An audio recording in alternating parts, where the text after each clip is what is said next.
127,000 residency visas cancelled in a single quarter. Let that number sit for a moment before you move past it, because it is not a bureaucratic statistic. It is not the kind of number that appears in a footnote of an annual report and gets absorbed without consequence. It is the sound of a city exhaling the people who made it function, one departure at a time, each one a quiet, individual decision that adds up, in aggregate, to something that looks very much like a verdict. The officials did not see it coming with the speed it arrived, or if they did not say so publicly, because saying so publicly would have accelerated the very thing they were hoping to slow. But the numbers do not negotiate with the preferences of officials. They simply accumulate, and what they are accumulating into, in the visa cancellation ledgers and the school enrollment figures and the half-empty towers and the property listings that sit on the market for months without a serious offer, is a picture that no promotional campaign has yet found a way to reframe. The departure wave is not a panic. That is the detail that makes it more serious, not less. Panics resolve. Panics burn themselves out when the immediate trigger fades and the rational calculus reasserts itself. What is happening here is not a panic, it is a recalculation. Tens of thousands of people who built careers and routines and social networks here, who enrolled their children in schools and signed multi-year leases and considered themselves, in some provisional but genuine sense, residents of this place, have run the numbers again and reached a different conclusion than the one that brought them. And when educated, mobile, financially sophisticated people run the numbers on a place and decide to leave, they do not do it impulsively. They do it carefully, methodically, with spreadsheets and contingency plans and conversations with relocation specialists who are, for the first time in years, working at full capacity in the direction they were not primarily designed for. The officials are shocked because the model was not supposed to work this way. The Golden Visa was supposed to be the answer to the question of transience, the mechanism by which talented people would be converted from temporary residents into something approaching committed ones. It turns out that a visa, however golden, cannot do the work that roots are supposed to do. And this city, by design and by choice, and by the logic of a development model that prioritized arrival over belonging, never grew roots. It grew towers. And towers, when the people inside them decide to leave, are just very expensive, empty structures waiting for someone to explain what they are for.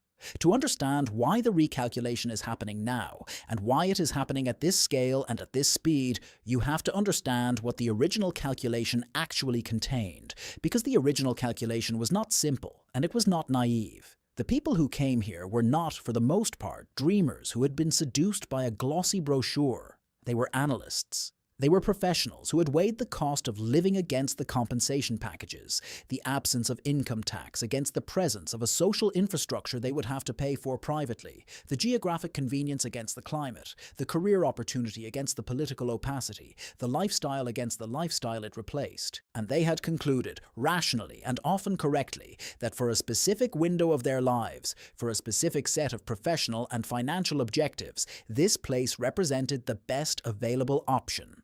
That window was real. The calculation that opened it was legitimate, but windows close, and what is closing this one is not a single event, dramatic as the events of early 2026 were. What is closing it is the gradual, then sudden, deterioration of almost every variable that made the original calculation work. The compensation premium is real but narrowing, as the cost of living has risen at a rate that would embarrass the finance ministers of the cities these professionals originally left. The tax advantage is real but depreciating, as the jurisdictions they came from have begun tightening the rules around tax residency in ways that make maintaining status here more complicated and more expensive than it used to be. The career opportunity is real but uncertain, as companies that built regional headquarters here begin asking whether the region they are headquartered in is still the region they need to be in.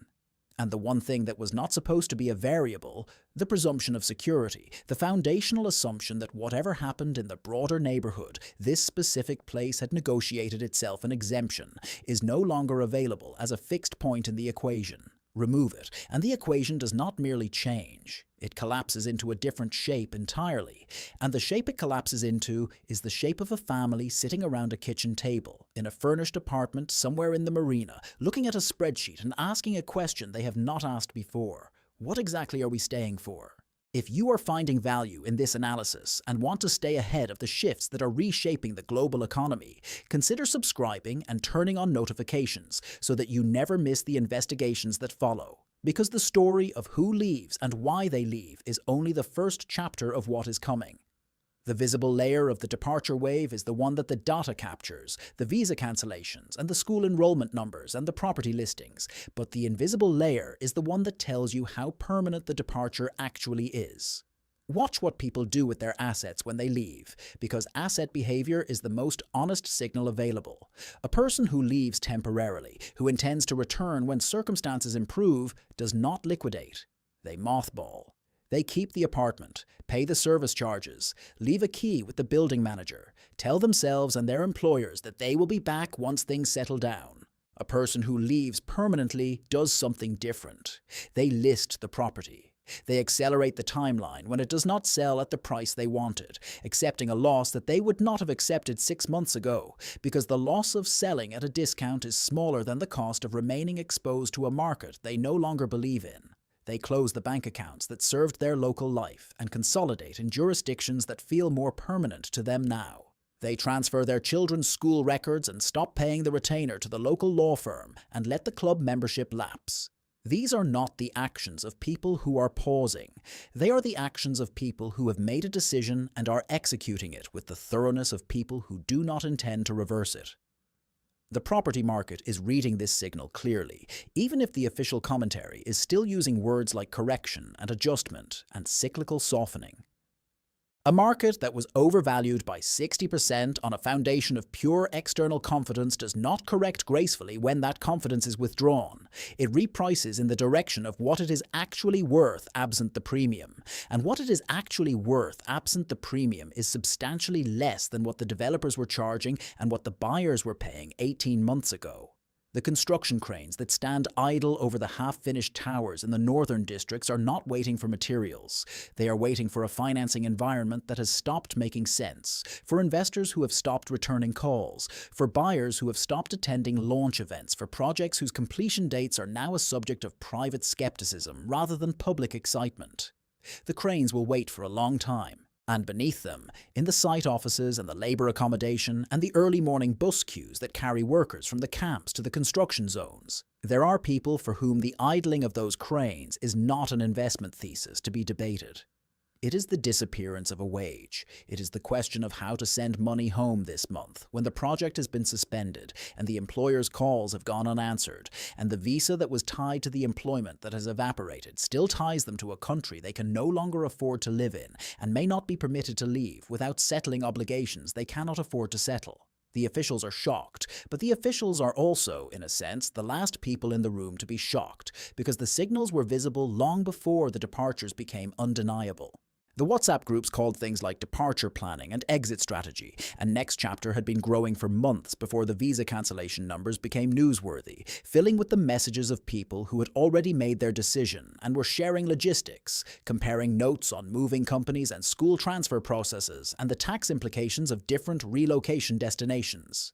A corporate lawyer with 9 years of regional practice, the kind of professional whose institutional knowledge of this market would take years to replace, described the atmosphere in those groups with a precision that no official report will capture. It feels less like leaving and more like finally being honest about something we already knew. That sentence contains the whole story. The departure wave is not a response to a crisis. It is the delayed acknowledgement of a condition that was always true, but that prosperity, for a long time, made it possible to ignore. The condition is this: a city that was built for visitors cannot become a home simply by offering visitors a longer visa.